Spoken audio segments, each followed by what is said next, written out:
second section is all about what do we do when we get that information from our audit. How do we then progress that further? Now you'll see this piece of jargon here on my screen is called the building envelope. Now the building envelope, I kind of mentioned it before, and remember you had the graph, or we had the graph with the different components. Those were components of the building envelope. So your siding, your windows, your doors, your roof, your attic, all those different parts of your home, your basement floor, basement slab, those essentially comprise your envelope, because your envelope is what gives the home its structure, but it also helps to defend your internal space from kind of like the outside elements as well. It's what keeps you nice and warm and essentially ensures that you can manage the climate in this little cocoon that you've built, right? So your envelope, your building envelope is your line of defense against the elements. Now here's a look at an itemized list of those items in the envelope. So your roof and your ceilings, all of your walls and your doors, what you call rough openings. We'll talk about that in a bit. Your basement as well, all the different parts of your basement and what holds the structure of the basement together, all of those parts. So I should add studs here as well. Those are all parts of your insulation, rafters, all those kind of different things. Now, we don't need to necessarily get granular into the different parts of the home, parapets and all of that, but it really just discusses all the different parts and tells you what they really are. Right. Now, in this particular section, we'll look at this in more detail, and we'll get into ceiling. We'll also look at the attic, and we'll discuss the main walls, and then we'll also look at the basement in more detail as well. Right. So that's what we're going to generally do in this section. Now, to do that, you will hear me draw on a new piece of jargon.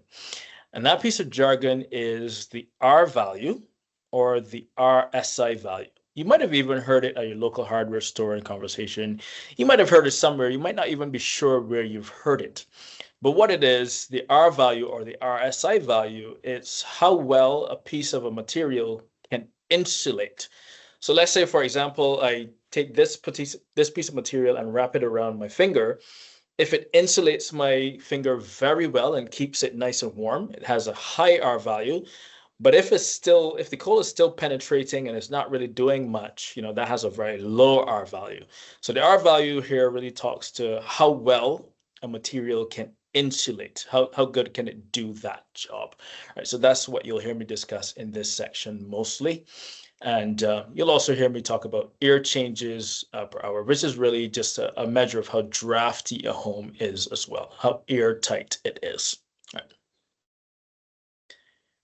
Now, here's a look at another example. Remember, I spoke about that exercise that the auditors and the advisors from NRCan do. Well, here's another example of that. So in this particular example here, what they're looking at another home. We don't really have the details of this particular home and when it was built and where it is and stuff like that. But it's coming in at about 147 gigajoules per year. Now, this may be a bigger home. It's not certain. This could be right on the average. Who knows? You're not sure here. We don't have all the information. But what they're saying here, based on this, if you look at the left-hand side, you'll see, a picture representation of that report where they give you kind of like a graph format of some of the things that you can do. You'll see here they started with the windows, then they did a bit of work on the foundation, then they did some air tightness sealing, and then they also did some work on the cooling system and the attic as well. And based on this, they were able to get from 147 gigajoules per year down to about 113 gigajoules per year. And on the right-hand side, you can see the big problematic areas here. So this particular home was losing a lot of energy through its walls, which probably meant that the R value, the insulation value, wasn't up to par. The windows as well, those windows were, foggy, drafty. You were feeling a lot of stuff coming through there. So you can see that 23 down to 8, so about 15 or so, just in that general range. And then you also have the basement contributed as well, and then air leakage and ventilation, that also contributed as well. So you can see the big problematic areas here, and discuss how they went about sealing those. Now, some other things that will be included in that report will be some of the different options that you can tap into as a homeowner. So you have basic retrofits, base rate retrofits is where you can essentially choose a part of the home and you can bring that part of the home up to the latest iteration of the Ontario Building Code. And that could essentially shave you a bit off of your energy consumption. Or what you can do is go a little past that so that as the building code is updated in future iterations, you're even ahead of it. So you're essentially ahead of the curve. Now, what this will depend on is, how much time and effort here the homeowner wants to dedicate to this. Essentially, the more you dedicate to it and the more you do here, the more your savings will be. So it's kind of like a zero-sum game, so to speak of it, kind of thing, right? So the more effort that you put here, the more you will get out of this. So it's this kind of, that kind of thing that we're dealing with. Right? Now, here's a look, graphic representation and schematic of that envelope. And I wanted to show you in picture format because I believe that a picture is worth 1,000 words. So I might have discussed the envelope before, but this is what it really looks like. It's what gives your home its structure. It reduces heat transfer from outside to inside. And then it also separates various areas in your home, upstairs from downstairs, attic, from bedroom from bathroom, and so on and so on. And those are all parts of your envelope, and that's what it's doing, right? So your envelope can essentially be responsible for about 20% of your energy consumption. So you can see it's definitely not something to overlook. That's just about a fifth or so of your energy consumption. So if you do the maths on that and you know your own utility bills and what they generally look like, you can kind of do the maths on that and kind of figure out what it is, right? So that's what we have here with our envelope.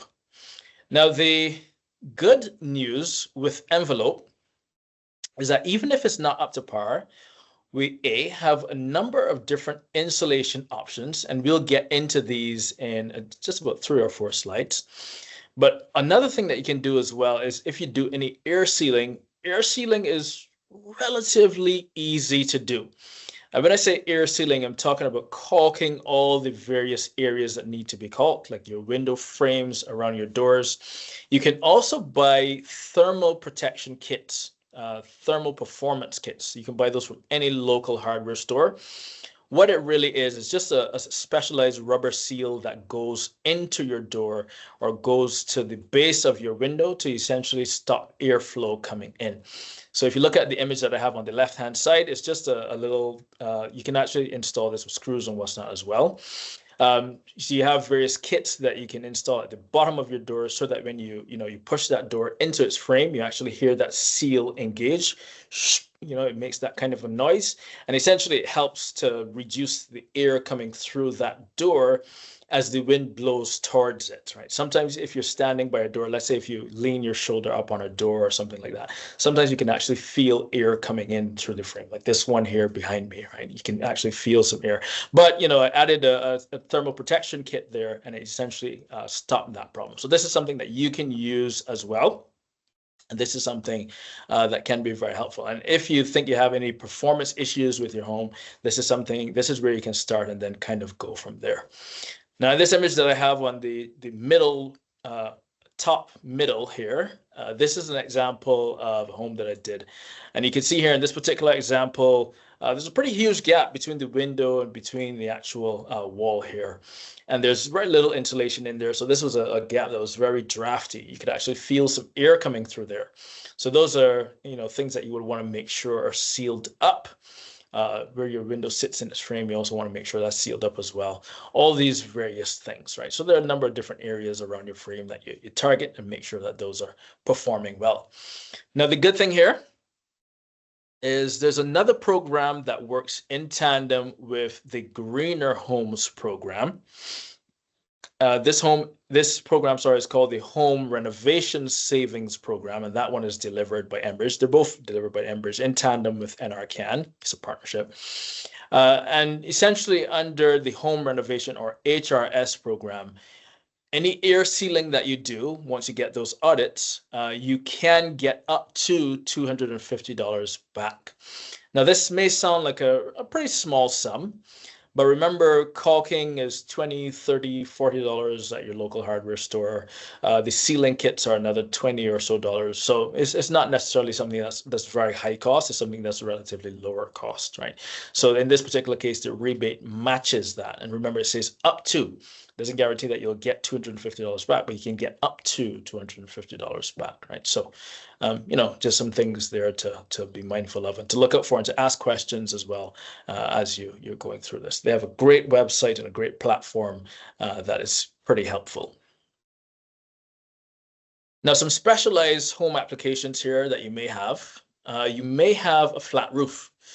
If you do have a flat roof, or you live in like a townhouse, Alexandrian, or something of that nature, row homes, anything like that, flat, anything like that, there are options there as well, because those homes, sometimes they take on quite a bit of heat. They usually have bigger windows and a flat roof.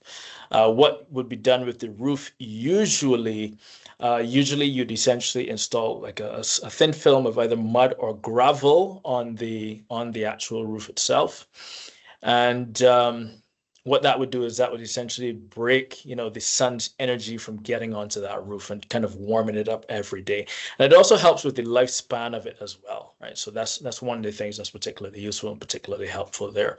Now, some other things that can help for those big windows, especially if they're very leaky, or if those windows are really old, like stained glass windows. You have some homes that have stained glass windows in them, and usually Heritage Acts don't allow to do anything with them. In that case, what you do is you would go on the inside of the window, and what you can do is install a window sealing kit. What it is just like a kind of a removable extra window, something that you can buy from any online platform or any local hardware store, $20 or $30. And it's essentially just a thin film of plexiglass that you can kind of put in place and remove. And what that would do is that would help with that draftiness as well. So if you're feeling a lot of air coming through that window for whatever reason, it can help with that quite a bit, right? So those are some of the things that you can do there in that regard, and that helps to reduce the effects of air leaks coming into your home, right? Now here's a look at that door that I mentioned earlier. This green dashed line here, that's the area that you should be targeting. That's generally where the door sits in the actual frame itself. And usually you have a tiny little gap there, just about 2 or 3 or 4 millimeters, a tiny little gap. But in some cases, like I said, you can actually feel a lot of air coming through that tiny little gap, even though it's so small. So if you target that area, and there's several different types of seals that you can install here, that's one of the things that can help with that. So like I said, a door sealing kit, local hardware store, door performance kit, anything of that nature, you ask for, they'll be able to direct you and guide you. And then on top of that, there's some kits that come as a general, kind of like a roll, and then you cut it as you install it and install whatever you want, right? So it's pretty useful in that regard as well. There's, like I said, one here in this frame as well that really helps with draftiness. Right, so here's a look at that with the window, with doors. There's several different options on the market. Now, for any older windows, especially if you have single pane windows, there are a number of different areas that you can target. So like I said, where the sash sits in the window itself, sits in the window frame. And then where the two frames, the actual two window frames come together, sometimes there's a tiny little space there as well. That's an area that you can take some actual insulation sealing, and you can kind of stuff it in there as well. I wish I had a piece with me to show. I don't have one here on my desk, but there's several different options that you can use here. And you can also use caulking as well. You can see some of the tools for caulking that you have bottom left. So there's so many different options here that homeowners can go with. It just depends on the type of windows that you have, what would be most suitable for those, and getting a little bit more information on that, right? But generally kind of guiding you in the right direction on how to seal that up. Now, outside of your rough openings, remember your rough openings, that's generally your windows, can include some doors as well. You also have other insulation. This is an insulation in your walls. So if at any time you decide you want to upgrade that insulation, the R value of that insulation, you have several different options that you can go with. And you can see some of the options here outlined in the pictures that I have here. Now, I should mention that there are also a number of different retrofit options as well. So if your home is already built, already constructed, and you don't want to do that type of work on your home, there are workarounds for that. If you're kind of doing a partial gut or a full-on gut or anything like that, and you want to upgrade that insulation, there's also options there. So it just really kind of depends on what you're doing and kind of where you want to get to as well. Now, here are some of the type of insulations that you can use. You have spray foam. Spray foam is, a number of different chemicals. And the thing with spray foam is that it expands on contact with hard surfaces. So that's one of the things to be mindful of. Spray foam, you can't necessarily use it any and everywhere. Anywhere that's structurally tight, anywhere that you kind of stuffing that foam into, you don't want to do that simply because it will expand and kind of put a little bit of stress there. So this is generally for more open areas that will kind of be seals or would be at least cordoned off a little bit later. So that's one of the things to think about as well. And then the same with fiberglass and batt insulation as well, which has to be installed by at least a technician that knows kind of, a couple of things about it, right? Now, one of the things here with this, you have to think about a number of different things. You have to think about rodent safety. You have to think about noise coming in from outside as well. In some cases, some of the older homes may not have any conduit for their wiring. So electrical safety, you have to think about that as well. There are a number of different things here that you have to think about. So generally, I would recommend going with a technician here. Some persons dare to tackle it themselves, but like I said, only if you have some prior knowledge. And, like I said, there are a number of different things here that you can gain and gather from this as well. Right. Now, some other types of insulation I want to highlight here. There's loose fill cellulose that can be blown in with an adhesive. So there's that. There's also denim insulation as well, which a number of companies, pop-up companies have been doing, which is where they take old clothes, they kind of turn it into an insulation based on like a fiber spinning process. And then they use that for insulation as well. And then you also have other options like sheep wool, rock wool, cork, other types of trees, alpaca wool I've even heard of. There's several different options out there on the market and several different price points. Now, what this will mean for you is that if you're thinking of doing this with your home, if you're thinking of upgrading your insulation, the contractor that you get in touch with or contractors that you get in contact with, they may only carry certain products. They may not carry all of it or the full line. So that's where, if you're interested in a particular type of insulation, you may have to do some shopping around. Or even if you make contact with a contractor and you say, hey, I'm interested in this particular type of insulation, and they may ask you some questions. Well, what are you trying to do? What are you trying to get to? They may even suggest something that works just as well or something even better, actually, especially the better contractors that really know their stuff. So, there's a lot of value here in that because you can then kind of pinpoint some things and kind of use this as planning and kind of go from there as well. Now, some areas to target in your home. The first one, and we'll start with the highest one, the one with the highest R value, your attic. Now, the reason for that is because, of course, all of the nice warm air, especially in winter, all of the nice warm air is going to go upward because hot air naturally rises. And it has to mean now that your attic has to have a way of keeping that in. If not, your home is just going to become like an oversized balloon kind of thing, right? And that's not something that you want. So your attic needs to be strong enough to be able to keep that air in. And if it's not doing that, that air is going to escape. But if that air is escaping, remember, it's going to create a void where more air has to come from somewhere else, right? So that's why essentially the attic here is, you're seeing it listed as an R value of 50 to 60, between 50 and 60. Which is pretty high compared to the other parts of the home. But again, like I said, that's the reason. Now, the rebate structure here, and this is where we get into some of the more detailed rebates. The rebate structure here is a little bit more, I wouldn't even call it complex. It's a little more detailed. Let's call it detailed. Now, if you're able to go from R12 up to R50, your rebate would look like just about roughly $1,500 back for that. If currently you sit between R12 and R25 and you're able to get that up to R50, you can get up to $1,200 back. Now, if you have really great insulation already and you're sitting between R25 and R35, and you're able to get that up to code to R50, or the newest version of code to R50, you get roughly about $900 back for that. So what this is really rebating here, or rewarding, is, the further you come from, the more you're rewarded. So even if you have absolutely no insulation in this area of your home at all, and you're able to get up to R50, I'm sure the rebates would reflect that as well. Right? So this is where we get into that rebate, meaning reward, kind of a thought.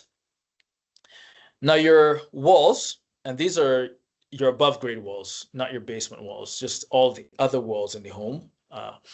Those are actually having a pretty high thermal load as well, simply because, if you have any homes close to yours, like you have neighbors, what you'll have is a lot of wind passing through between those homes.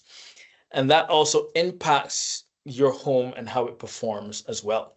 So what they're suggesting here for your walls, insulation between 20 and 30, R20 and 30. Now here's the rebate structure again. So if you get from no insulation to R20, so relatively decent mid-level insulation, and this is 100% of your wall area that you're insulating, so basically all of your walls, your 4 walls, you get a rebate of just about $3,600 back for that, up to $3,600 back for that. No insulation to R12, you get a portion of that, as you can see, bottom left here. And then if you get from no insulation to at least some insulation, you get, something back for that as well. So the main premises here, or the main premise here, is that if you do get some insulation installed to that wall that doesn't have any currently, you will be rebated to suit that. And one of the options I want to mention here, you have a pour-in insulation as well. This is for older brick homes, especially that have no insulation, but have cinder blocks, especially if they're hollow. You pour insulation into that, it hardens in place, it doesn't expand or harm the block in any way, harm the integrity of it in any way. This would have to be done by a licensed contractor, of course. But this is something that can greatly improve your R value of that individual wall. So that's something that's very, very useful, right? Pour-in insulation and other types of insulation as well. It just really depends on what they suggest and what they recommend. Now, the good thing here with this, all of this, is for any work involving insulation, you get up to $7,700 back. So a bigger rebate here, but of course a little bit more is involved with this, right? This is a little bit more hands-on. So of course the rebate reflects that as well. Now you can also be incentivized for this through the Greener Homes program. But remember, if you're incentivized, that means that you're just getting the payments up front, and then you go ahead and get into that, right? Rebate is, you do this first, and then you kind of rebated for that afterwards. So 2 different tools, different strategies, but kind of the same outcome. Now, another place that should have some insulation, your below grade walls. So these are your basement walls. They should have an R value of up to about 12. So they should have some insulation in there. And if you walk into your basement and you can feel the temperature change, like you can feel the difference between upstairs and downstairs, in the next few years, you probably may want to think about that insulation. You may want to think about how that insulation is performing, especially if it's getting a little bit older or closer to its end of life for that insulation, right? So like I said, with that first graph that I went into several different options or several different opportunities to kind of get better as we, go towards 2050, so to speak. Now your basement floor, and this is a new measure that they put in, I think probably in the last, between 5 and 7 years or so. But the main thing here, or the premise here, is that your basement floor should also have some insulation as well. And I've been to several different sites, especially homes, sometimes where you step on the basement floor, you kind of take a temperature reading on the basement floor, and the basement floor reading is like 10 degrees, 12 degrees, that kind of thing. It just means that it's really, really cold. And you really have to crank the heat up in that area because the floor is so cold, right? Now that is somewhat problematic because remember that floor being cold is going to take the temperature in the room down, and then the thermostat is going to recognize that, and the HVAC system is going to constantly keep chasing that. So it means that your furnace may be on all night, or it may be on for a day and a half, or whatever have you. And while it's doing that, it's using electricity and energy, right? So that's what you have to pay for. So if there's some way that you can essentially improve that basement floor, whether it's through insulation, the thermal carpets that you can use, if you're doing any renovation work, basement blankets or anything of that nature. There's a lot of different options here, but the main thing here is to kind of improve that performance in that basement. All right, and one of the last things that you want to do here, or you want to avoid, you don't want any air to be leaking through the upper parts of the home, warm air, and then it's getting in here through your basement, which is just going to create, kind of like a funnel effect kind of thing. Not really a funnel effect, but it's just going to essentially cause air to constantly be passing through your home, what's called the stack effect, right?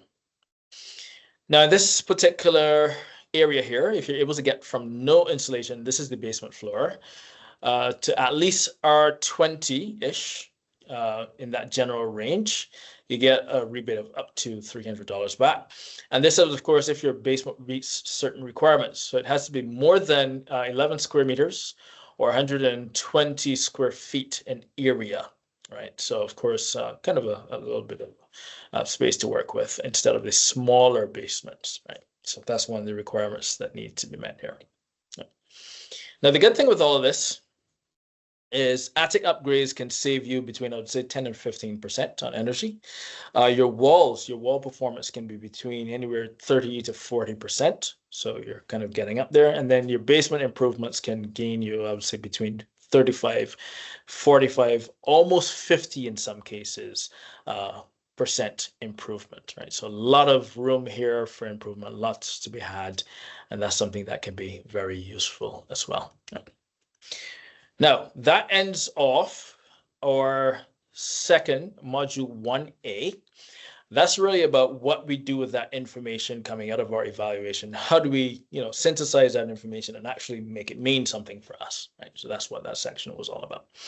Now, I'll check in with Chelsea to see how we're doing, Chelsea, and see if there were any questions that came in. Yes, give me 1 second here. So someone was asking, if shingles have a significant impact on heating and cooling costs, and if there's any criteria to determine their impact. Yeah, you would have to look at that R value. You'd have to look at the specs if they're new shingles that you're buying. If they're older shingles that you have and you don't really have any information, you kind of have to do some testing on them to see like their thickness, what's inside of them, that kind of thing. But yeah, in some cases, they can promote draftiness. In some cases, they can promote thermal comfort. It just depends on the type of shingle and a number of different factors. Okay, and then we also had a question come in terms of rebates for attic insulation. Is it logical to assume that the wider the gap to close the R value, the higher the cost? So the rebate is proportional? Yeah, you can think of it like that, actually. But that's not always the case. Sometimes what contractors charge for is the amount of work that has to be done. So if they have to take up the old insulation, replace all of that, and do some other work around that and stuff like that, sometimes that's what may drive the cost up if it's very labor intensive. If it's a little bit more of a smooth process and they don't run into any issues, it may kind of bring that cost down a bit. So it depends on a case by case basis, but generally the rebates reflect that, yeah.